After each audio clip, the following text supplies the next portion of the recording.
오늘도 값없이 베풀어진 하나님의 끝없는 은혜를 누리며 승리하는 꿈미래 모든 분들이 되기를 소망합니다. 오늘 함께 나누는 말씀은 이방 민족과의 전투에서 패배한 상황을 전제하고 있습니다. 그런데 이 표지에 보면 에돔에 대한 승리를 이야기하고 있죠. 그래서 이 시에 전제된 패배는 전쟁의 전 과정 가운데 있었던 그 순간의 패배, 일시적인 패배였던 걸로 그렇게 보죠. 다윗은 이러한 상황 가운데에서 하나님께 부르짖는 탄식시를 지었습니다. 그런데 그 목적은 그냥 이렇게 어려운 상황입니다 라고 이야기하는 데 그치는 것이 아니라 이스라엘 민족에게 하나님을 어떻게 바라보아야 할지를 알려주고 있지요. 다윗은 하나님이 분노하셔서 이스라엘을 흩으셨더라고 이야기합니다. 하나님께서 포도주를 이스라엘 민족에게 먹여서 비틀거리게 하셨더라고 이야기를 하죠. 이는 전쟁에 대한 하나님에 대한 원망이 아니라 하나님이 이스라엘에게 진노하셔서 이러한 일이 일어났다라고 하는 것을 이야기하는 겁니다. 궁극적으로는 이스라엘이 하나님을 진노하게 했다라고 하는 고백인 거지요. 난관에 봉착했을 때, 실패를 맛보았을 때 우리는 먼저 우리 자신을 돌아볼 필요가 있습니다. 다윗은 승리를 도저히 기대할 수 없는 그 상황 가운데에서 하나님의 말씀을 붙들었고 그 결과는 하나님께서 도우셔서 놀라운 승리를 거두는 것이었습니다. 아무리 상황이 어렵다 해도 다윗처럼 말씀을 붙들고 나아갈 때 하나님은 우리를 도우시고 또 우리에게 분명하게 승리를 주시는 분이십니다. 다윗은 사람의 힘으로 에돔을 이길 수 없다라고 하는 것을 분명하게 깨달았어요. 그래서 이스라엘 군대와 하나님이 늘 함께 해달라고 기도합니다. 다윗은 사람의 도움이 헛되다라는 것을 분명하게 알았습니다. 자신의 삶의 과정 가운데 겪어서 고백한 것이기도 하지만 하나님만이 도우실 수 있다라고 하는 것을 분명하게 믿었기 때문이죠. 그래서 사람의 도움은 헛되다라고 하는 것을 분명하게 이야기하고 하나님이 전쟁을 이끌어 주셔야 승리를 거둘 수 있다라고 이야기합니다. 사실 우리가 힘든 일을 겪게 되면요, 하나님을 먼저 찾기보다는 지금 이 상황을 어떻게 이겨나갈까 하고 자기의 머리를 굴리려고 해요. 또 나에게 지금 도움을 줄 수 있는 사람들을 의지하려고 합니다. 그러나 그 사람들은 온전한 해결책이 될 수 없습니다. 다윗처럼 온전히 하나님만을 바라보아야 하지요. 하나님의 백성이라고 항상 승승장구할 수는 없습니다. 위기도 있고 패배도 있습니다. 하지만 모든 순간에 우리가 해야 할 일, 또 할 수 있는 일이 있죠. 그것은 바로 기도입니다. 기도는 승리할 때든 패배할 때든 언제든지 할 수 있는 거죠. 다윗도 패배의 위기를 겪은 적이 있는 거죠.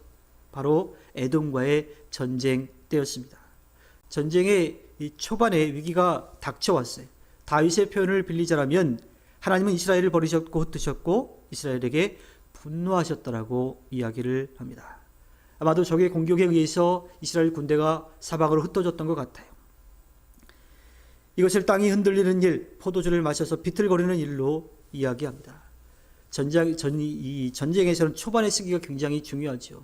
초반에 밀리면 그걸 뒤집기가 굉장히 어려워요.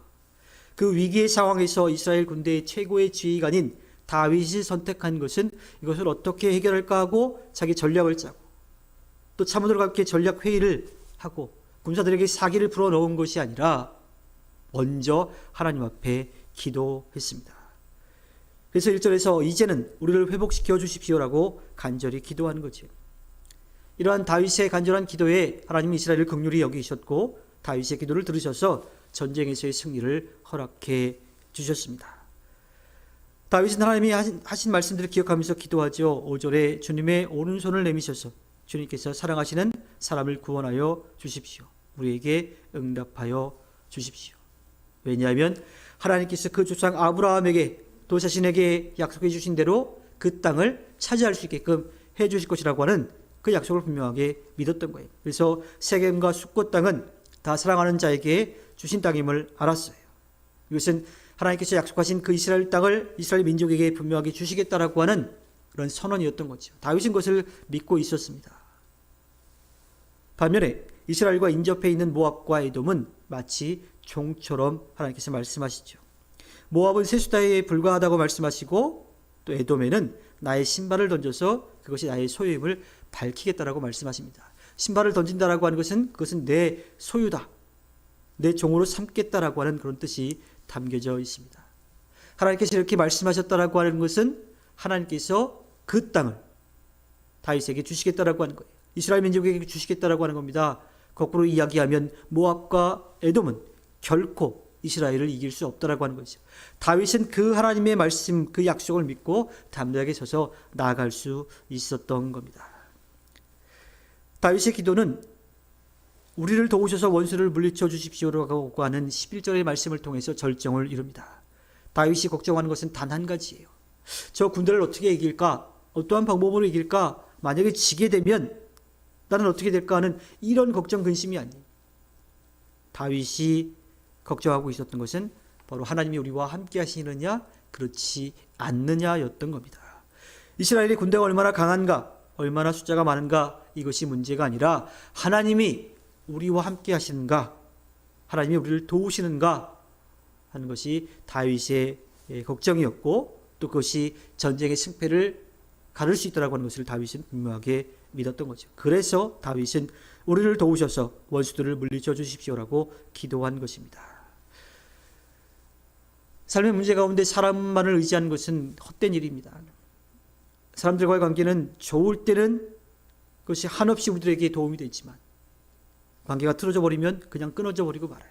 원수도 그런 원수가 없어지게 됩니다.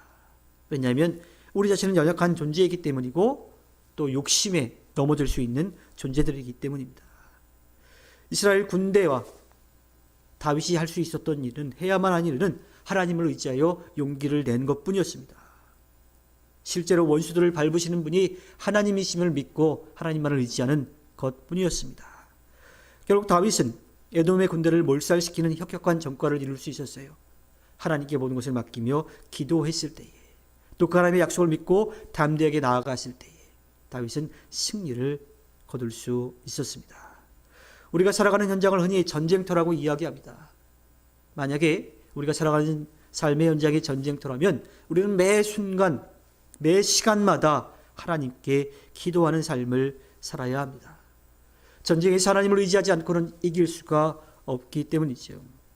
하나님을 의지하지 않고 어떻게 견디며 어떻게 승리할 수 있겠습니까? 다윗은 전쟁의 매 순간마다 기도했고요. 하나님께서 그에게 승리를 안겨주셨습니다. 우리도 우리의 삶의 현장에서 매 순간 기도한다면 우리의 삶의 문제가 어려움으로, 또 우리의 삶의 어려움이 우리에게 패배를 주는, 또 그래서 우리가 낙심하는 그런 결과를 절대로 얻을 수가 없습니다. 하나님께서 우리를 도우시기 때문에 우리는 날마다 승리할 수 있습니다.